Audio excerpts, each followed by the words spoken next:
Amount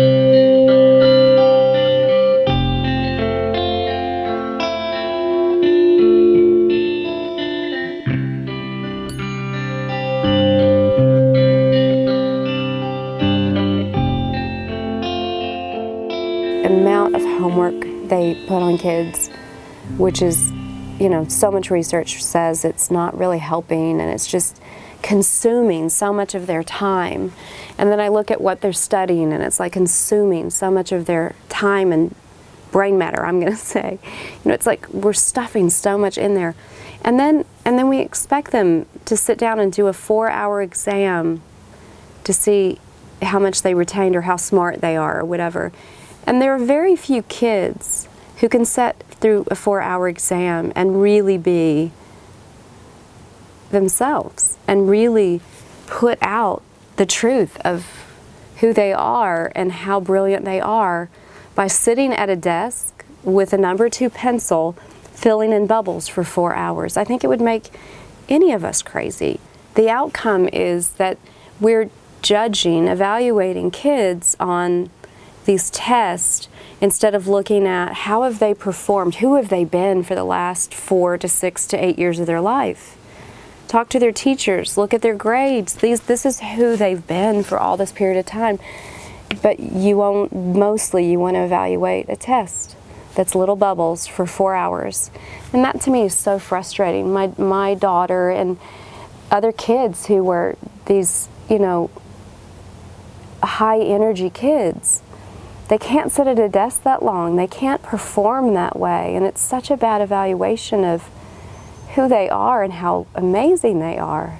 I look at the material they're studying and it feels so stale and old to me. It's like, why are our kids going to school to learn so much material they'll never use again, that has no application for them being a better human being? We're not preparing them to be brilliant adults, to be change agents, to be leaders. We're just, it feels to me like we're putting them on an assembly line and every person that goes by plugs in another part. And it's an assembly line and everybody's the same. The people that have been such great change agents in our world, and most of them, many of them, didn't go to college because they had a vision and they had a passion and they had something that lit them up and said, called them to be like, this is what I'm going to do with my life. And thank heavens their parents didn't drag them back and go, no, no, no, no, you have to finish the 4-year degree and this, that, and the other. And if you survive that, then you can go off and do what you're here to do, if that's what you're here to do. Luckily, most of those people overcame the fear of the system and did their own thing. And we have computers because of it, and we have light bulbs because of it, and we have airplanes because of it, and we have so many amazing things that have brought us forward. How awesome it would be if we allowed all of our kids to explore their creativity and their passions and gave them skill sets that encourage that and nurture that and help them be brilliant beings. That to me, that lights me up.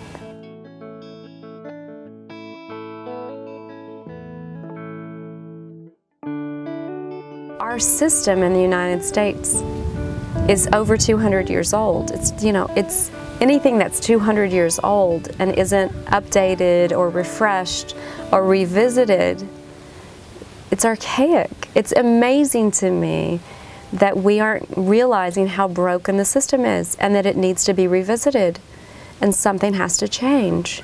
I don't think that our outcome for our elections or anything that we choose to really create to make an impact in our world is going to have value unless we go back and look at the foundation, which is the actual political system, and decide what would we do there? How would it be different so that we're getting the right people wanting to participate, wanting to be in a place to make the changes that our world so desperately requires.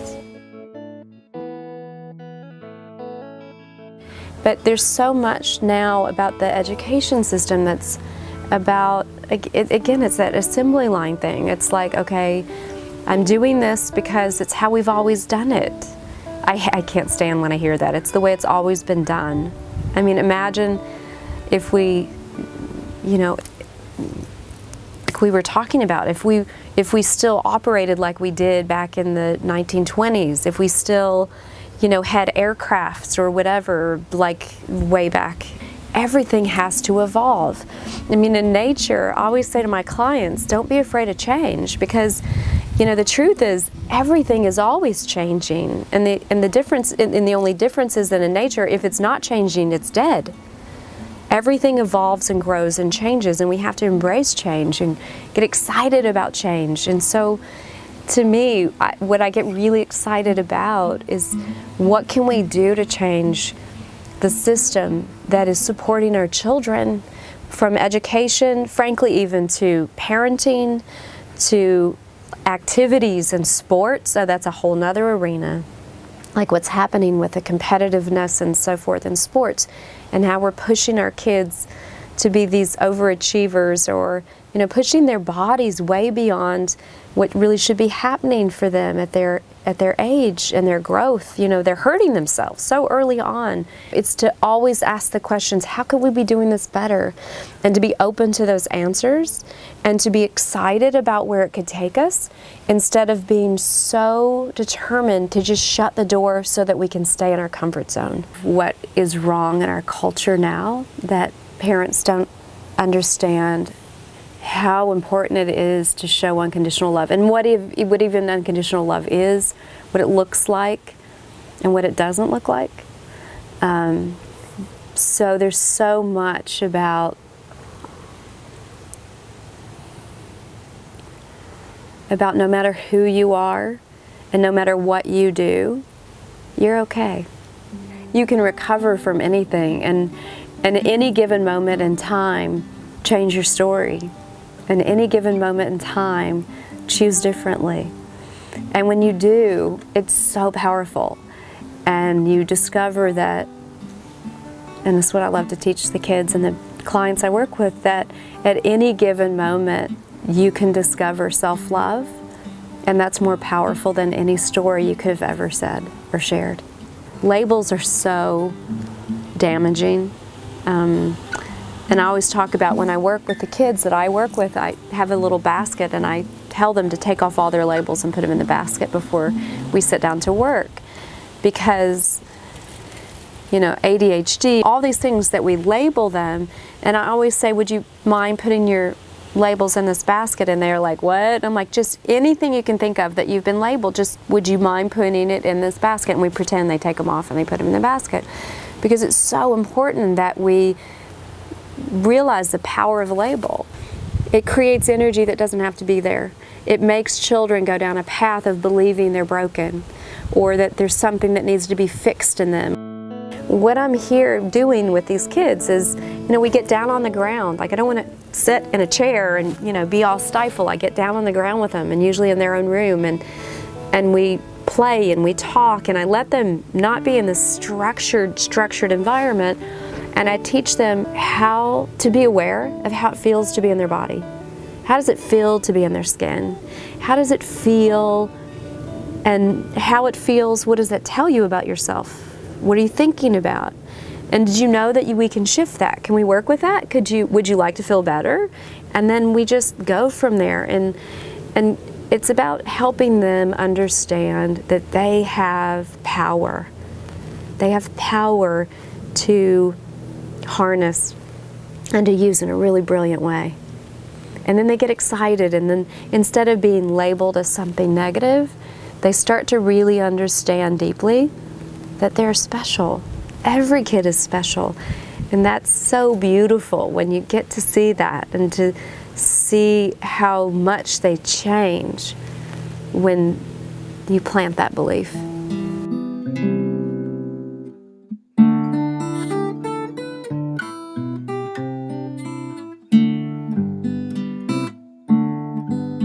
Everything starts with stillness.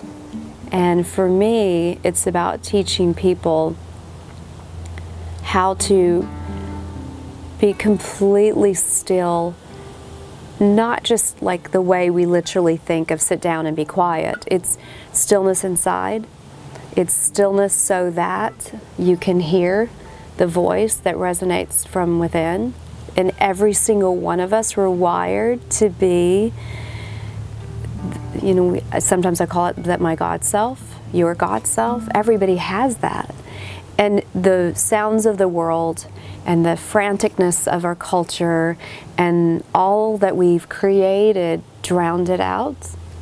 And so the magic starts when we're still and we connect. And from that place, then everything is possible. Everything is amazing.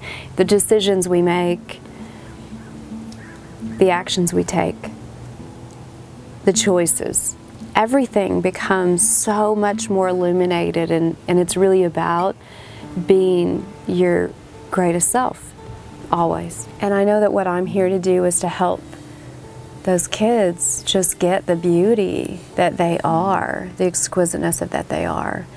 That, if left to their own devices, I think our systems of education and so forth will suppress it so much that ultimately it extinguishes their light. I really believe that they're here to heal us. They're here to light the way for us. They're so creative and they're so brilliant. And as long as they have the right systems and people supporting them and nurturing them and being excited about what can they contribute? What are they going to grow into? What are they going to become? How can they inspire us and lead us?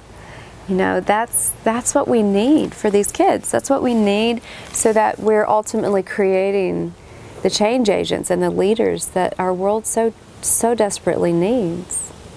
Everything that's to come will be when we understand that we do not have to live in fear, and that everything brilliant is going to come when we all choose to shift our energy, to look for the positive, to believe in love, to believe that there is so much hope,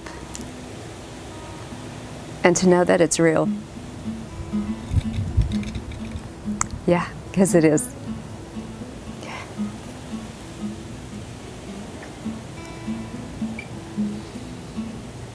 That's it.